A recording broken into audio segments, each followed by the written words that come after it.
Hi everyone, my name is Nathan. I'm one of the keepers here at the Lincoln Children's Zoo. Welcome back to Keeper Corner. Today we're here with our two camels. Only one of them's here right now, but I'm sure Michael will make his way back over here eventually. This is Courtney. Courtney is our dromedary camel. So dromedary camels, they're found in the Sahara Desert in Africa. It's the largest desert on the planet, and these guys, they only have one hump. There are two types of camel in the world. We have one-humped camels, the dromedary camels, and then there's two-humped camels called Bactrian camels. I know.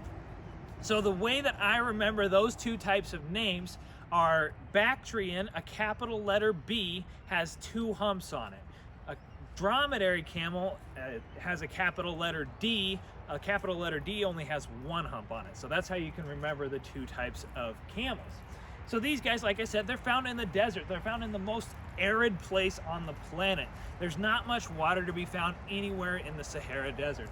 These guys, you might think, have water in their humps, but they actually do not. Their humps are completely filled with fat. So the fat, that when they start to burn that fat, it turns some of the fat into water. It's kind of complicated, but they don't store water on their humps. There's not just a big bowl of water on their back. But that doesn't mean that they can't drink a lot of water.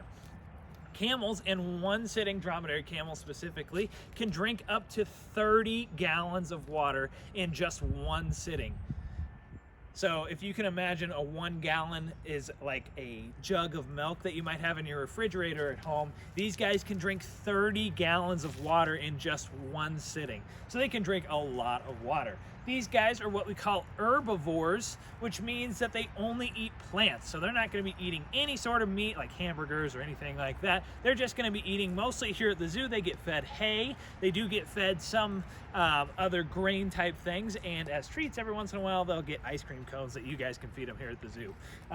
But these guys, they love all sorts of different treats, and it's only plant-based, so they're not going to be eating any of that meat.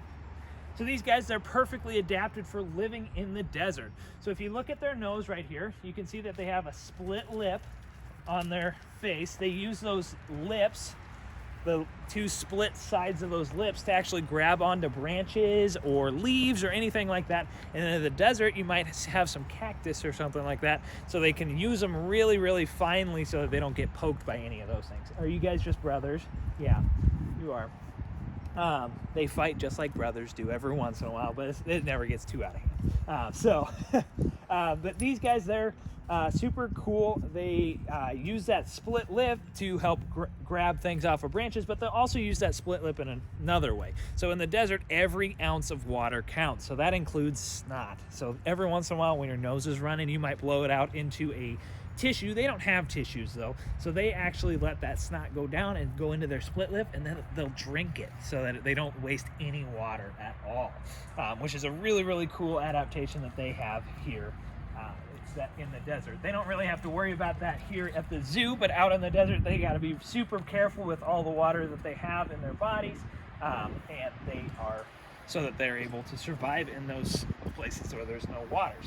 And then another way that they are adapted for life in the desert is if you look at their knees down there, you can see that they kind of have pads on it. It kind of looks like just skin on there. That actually is a super thick layer of skin that actually helps them so that they don't burn themselves in the desert on the hot sand.